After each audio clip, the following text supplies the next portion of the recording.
I think the internet is desperately in need of some more whimsy, especially now that AI is good at one-shotting websites. So what if it was easier to just make the web more fun? Like this. Don't worry, I'm not holding you up or anything, just having a bit of fun on this website. You can see now there's a load of my eyes down in the bottom, and also, by the way, if I can hit the subscribe button, so can you. Instead of that, maybe you want a more functional but beautiful interaction for your site, or you want to invent new dark patterns like making a user play pinball to unsubscribe.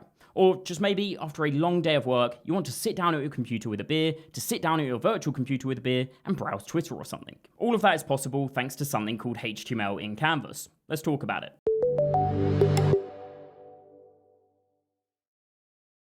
So I only found out about this recently thanks to Matt Rothenberg on Twitter, and after I saw this post, it seemed to kick off a week on Twitter where there was just loads of cool demos popping up all the time. I saw that Wes Boss was giving this a go and having loads of fun. Then I also saw this one from AA, which was a finger gun one, and both of their demos actually inspired that YouTube one I had in the intro, so I'll link all of the sources for the demos shown in the description below if you want to go and see more. For now though, what is HTML in Canvas? Well, in short, it just lets you drop in real interactive DOM elements straight into your WebGL or 2D canvases. And at the moment, it is just a proposal. It actually got added to Chrome Canary as an experiment, which is why all of these demos have popped up recently, and you can try it in Chrome Canary now by enabling this flag. Your next question, though, might be why?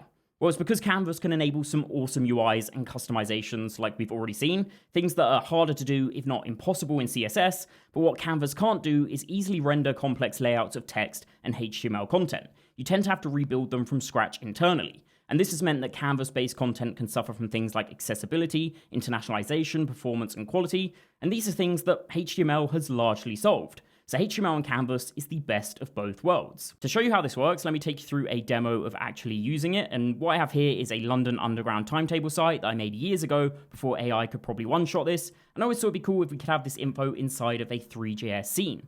Now yes, technically you can do this with Three.js, obviously Three.js supports text, but it's going to be much easier if I can just use HTML in Canvas and take the element that uses the timetable and just put it straight inside of my scene. So instead of this picture of Thomas the Tank Engine here, I just want to see my HTML. To do that, the first step is going to be taking the HTML that we want to actually render in the scene and putting it inside of the canvas. So this is the HTML that actually built out that board that we just saw, and we put it as a child element of the canvas itself. Now at the moment, this element is actually serving as the canvas fallback, so if the canvas doesn't load on the user's browser for whatever reason, they're actually going to see this element, and that's not what we want. To fix that, what we can do with HTML in Canvas is on our canvas element, provide an attribute called layout subtree. This then tells the browser to treat any canvas children as real layout participants. So they get put into the accessibility tree, they can receive focus, but they're still not painted onto the screen. We can see that on my demo here where there's still nothing showing up. The element isn't going to display anywhere here, but we do have it in inspect element, and if we hover over it, it does show that it's technically rendering, it's just invisible. So to actually render on the canvas, we need to convert it into a texture, which we can then use in place of the Thomas the Tank Engine picture.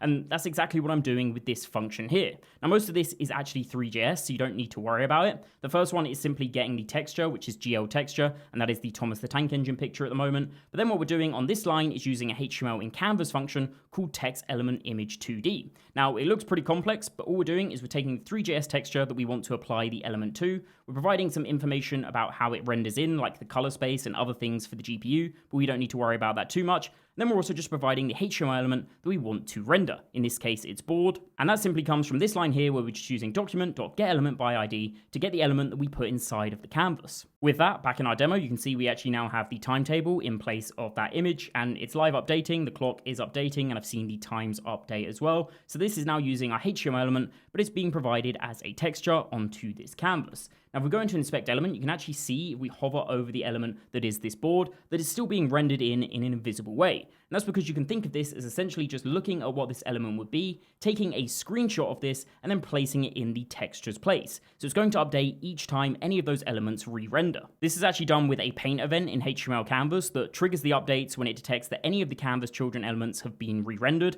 but you can also request a repaint if you want, similar to how you can with request animation frame. Now, if you're still a little confused, I highly recommend checking out that proposal on GitHub. It has loads of information and demos, and to be honest with you, I did go down a little more of a complex route choosing Three.js and WebGL, but if you want to see the most basic example, all you need to do is inside of a canvas, put in something like a form element here, and if we want to render that onto the canvas, we can simply say context.drawElementImage, then provide our form element and also where we want to put that. So that is the most simple form of HTML in Canvas. I also just really quickly want to show you this demo, as I think it's loads of fun. You can see it uses WebGPU and the copy element image function of HTML in Canvas to draw a div under a jelly slider, and it's just loads of fun. But the really cool thing about this is it's actually still using an input behind the scenes. It's just a very cool custom input, and that is the type of stuff that HTML in Canvas can enable. There is some drawbacks though that the proposal is trying to iron out. One of the key ones obviously being performance. It's a little bit wonky at the moment. There are also a few bugs like draw element image being a frame late compared to the DOM state. So there's a little bit of visual desync, and apparently if you try and put a scroll bar inside the canvas children, it's just going to straight up crash. But this is why it's an experiment for now. This is exactly what they're looking for. There has also been some privacy concerns that if this can render in a HTML element, you don't want it leaking any more information than you'd usually be able to get through JavaScript. So they do have privacy preserving painting, where it's excluding sensitive info like system colors, themes, preferences, spelling and grammar markers, visited link info, and so on. And I just think the key worry here is that they don't want to add another point of data collection for fingerprinting. Either way, I like what I've seen so far, so I would love if this could break out of just being an experiment, but I'm super curious what you think. Let me know in the comments down below. While you're there, subscribe, and as always, see you in the next one.